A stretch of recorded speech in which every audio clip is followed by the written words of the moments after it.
We're heading to the Mile High City in Denver this weekend for AMA Supermotocross round 16. Let's find out who's in and who's out ahead of this weekend's race.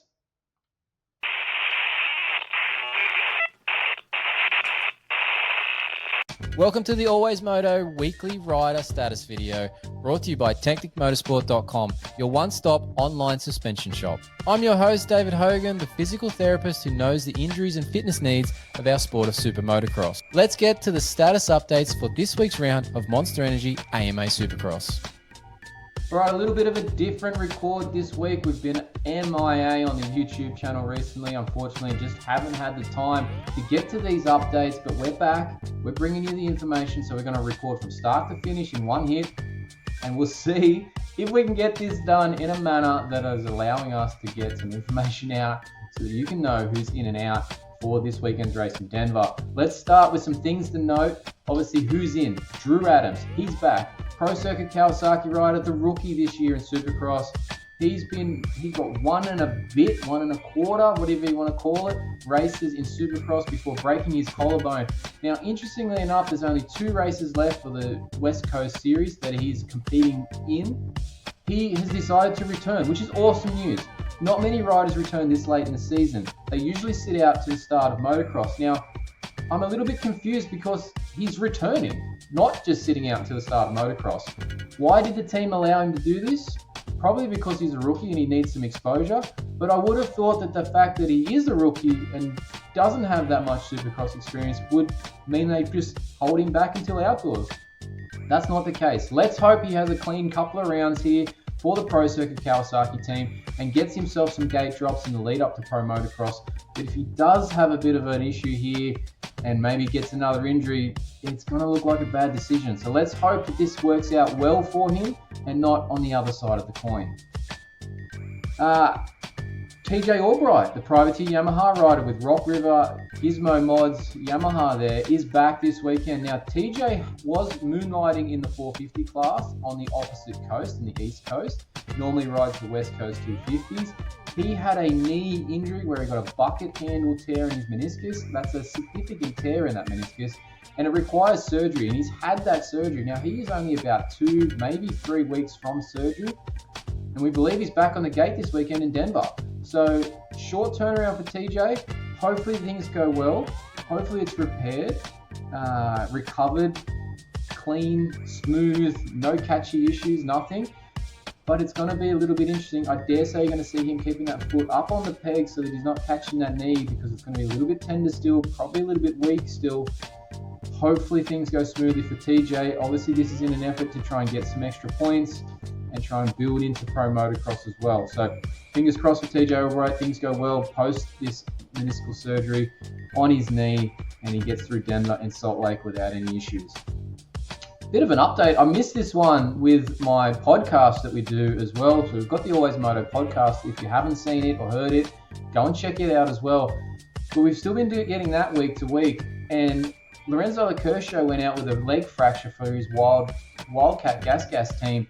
Now, he is the owner of that team, and he did have Matty Jorgensen signed up to ride for that team as well in the East Coast Supercross. But he went out before the season with a wrist fracture. What I didn't see was that he actually came back at Pittsburgh. Matty Jorgensen did, to fill in for Lorenzo, who's out with his current leg fracture. So awesome to have Matty Jorgensen back on track for the East Coast. He will be at the final round, likely for Salt Lake for the East-West Showdown. We'll see if that goes ahead. If not, both of them are planning to be back for the opening round of Pro Motocross. All right, out for Denver, and some injuries that are out just generally. Obviously, at this point in the season, with the 250 side of things, they're going to miss one round. There's an East Coast the week after. They're out, generally speaking.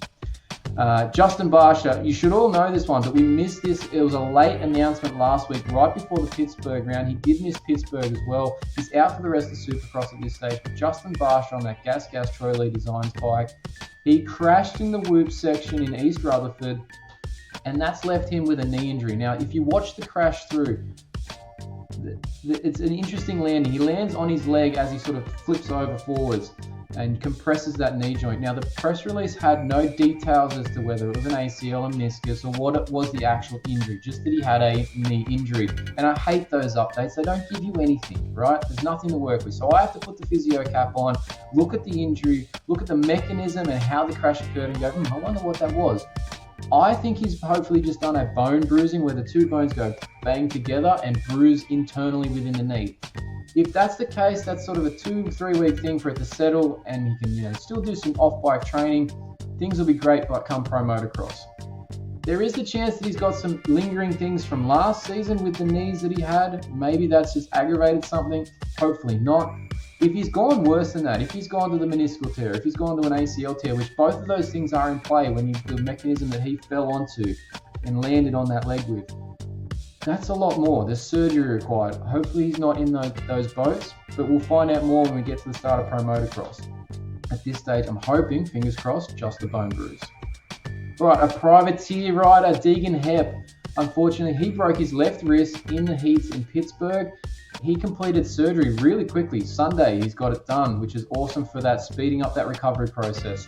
He's out for likely 6 to 8 weeks, depending on the surgery, how well it went and where it was, but yeah, likely 6 to 8 weeks. Luke Neese, our privateer Honda rider, you see his jersey hanging up behind me here, whichever side I'm pointing at from my backside here. Luke had a crash in Pittsburgh. Unfortunately, he's out for the remainder of Supercross. No details as yet. We're trying to check in with him. We'll bring you more updates. Check out our podcast, check out our social pages. We bring those updates as soon as we have them. It is not always available when we hit record for these videos and podcasts. So we bring it to you, whatever the next thing is that we're doing. Derek Leatherman, a privateer Yamaha rider. This one sucks. He broke both wrists in East Rutherford. Now, it's bad enough breaking one bone, but when you break two and you break your hands or your wrists, in this case, you basically take away all your ability to do just about anything. Now, the concerning point with this one always is that he's broken both bones, and if he's had surgery on both of them, who's going to wipe your butt? Who's feeding you? Who's holding you know what when you're trying to take a whiz? These things aren't easy to do when you've got two hands in casts. Now, it's slightly humorous for everybody else, not so much if you're the one with the broken wrists.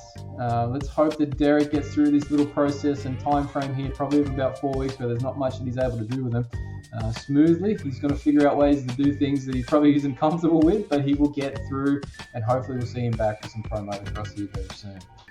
Marcus Phelps, another Dirt Bike Depot KTM rider from South Africa. Unfortunately, he got a concussion and a herniated disc in his back in East Rutherford with a crash. He's likely out until outdoors. He'll be on concussion protocol. Now, concussion protocol in the AMA is a minimum of 6 days to complete. I don't necessarily like that process. I feel that should be a bit more in-depth and a bit more monitored by the governing body. Let's save that chat for another time. You can hear me talk about that plenty of times on the podcast. Go and check them out. They're on there. I talk about it all the time. But the herniated disc will probably take a couple of weeks for things to settle down. You can get around and move fine. It's just when you want to put pressure on it and at an athletic level perform, then makes it a little bit more difficult. So a bit of things to sort out for Marcus Phelps there. Hopefully we see him outdoors. Not sure what the deal is there with Dirt Bike Depot, whether they're doing some, all, none of the rounds, but he'll be good in probably about 4 weeks' time.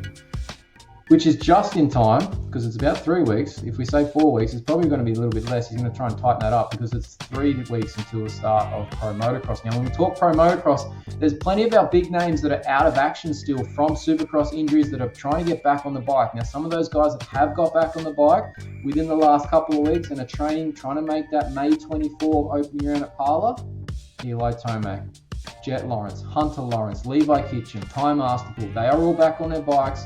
They are all training, they're all testing outdoors. They should all make the opening round, which will make the opening round nice and stacked for a change. Ideally, things go smoothly with all of their recoveries. They will probably all be a little bit not race fit come round one. They'll be close, but they won't be great. And you'll see them develop their fitness and develop their speed over the opening 2-3 rounds. And come round 4 and 5, when we hit High Point and Southwick, you're going to see these guys firing on all cylinders, so long as nothing else happens in the meantime. but they've got to get to that opening round. They've got to get through all these testing setups. They've got to get through all their off-bike sessions. For Jet, he's probably the one that's working the hardest. Hunter with that shoulder as well. Eli with the broken fibula, things should be easier for him, but you never quite know. With the surgery that he had done on that leg as well, maybe there's an irritation from a surgical plate that sort of slows him down a little bit or requires removal later on, sooner than later. We'll see how that all plays out. But they should be on the line come May 24. All right, that's our updates ahead of Denver. Check out the social pages and the AlwaysMoto YouTube feeds, podcasts, everything else that we're doing. I'll probably double this up here because I've got my other pre-record ins and outs. But thanks for watching. Subscribe to the channel. That's it. Stay on your bikes. We'll see you at the track. But as of right now, that's our rider status updates for this week at the time of recording. Rider statuses can change quickly in our sport, so make sure you stay up to date by following us on our social pages. Don't miss our next video, subscribe to the YouTube channel, and leave a comment if you have any questions. Thanks for watching, and we'll see you at the track.